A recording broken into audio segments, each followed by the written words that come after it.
Dragi otroci, spet je tu samo za vas Prešerna pravljica za kratek čas. Današnja ima naslov Dežela velike tovarne besed.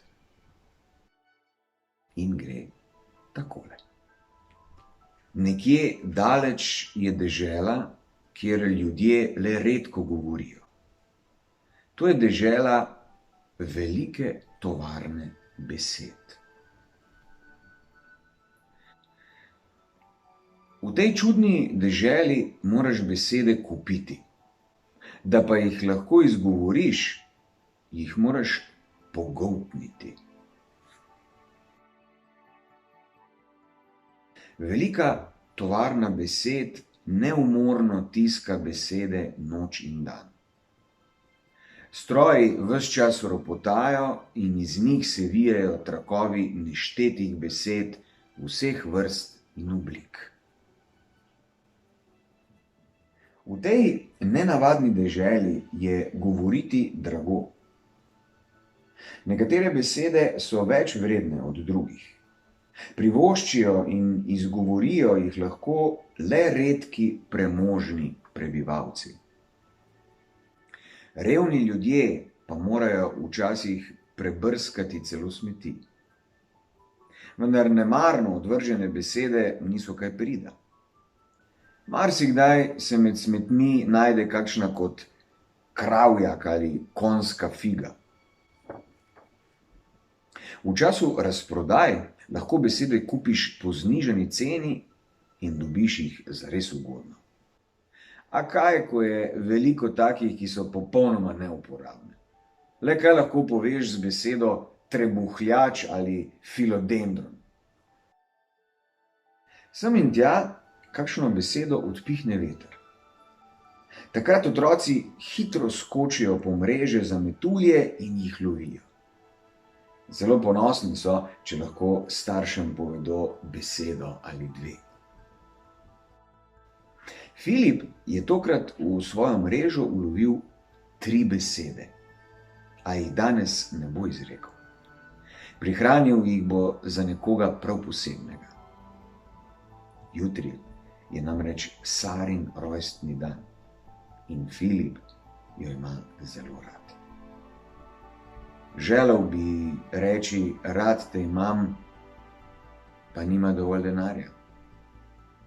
Zato ji bo povedal kar tiste 3 besede, ki jih je ulovil. Češnja, prah, stol.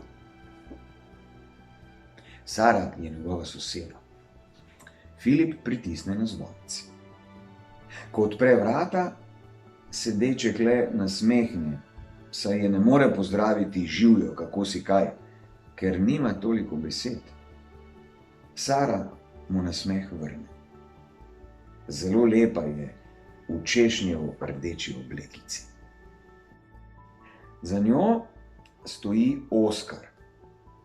In Filip Oskarja ne mara. Njegovi starši so prav nesramno bogati, a to ni razlog za Filipovo sovraštvo. Oskar se ne smeji, on govori s Saro. Ljubim te z vsem srcem, draga Sara, ko odrasteva, vem, da se bova poročila. Ojoj, v tem stavku je toliko bogastva. Filip je obupan. Oskarjeve oči kar žarijo od samozavesti.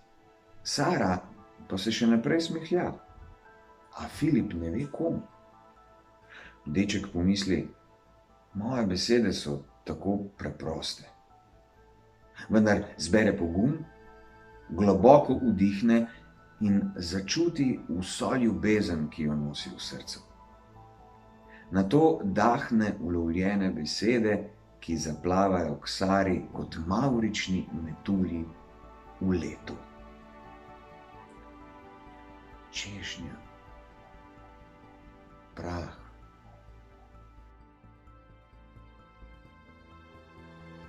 stol.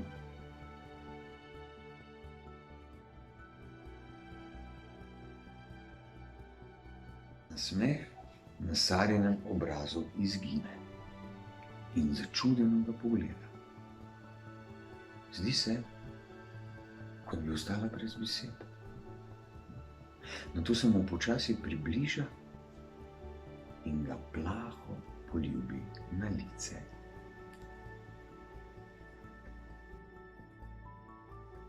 Ubogemu Filipu je ostala le še ena samcata besedica.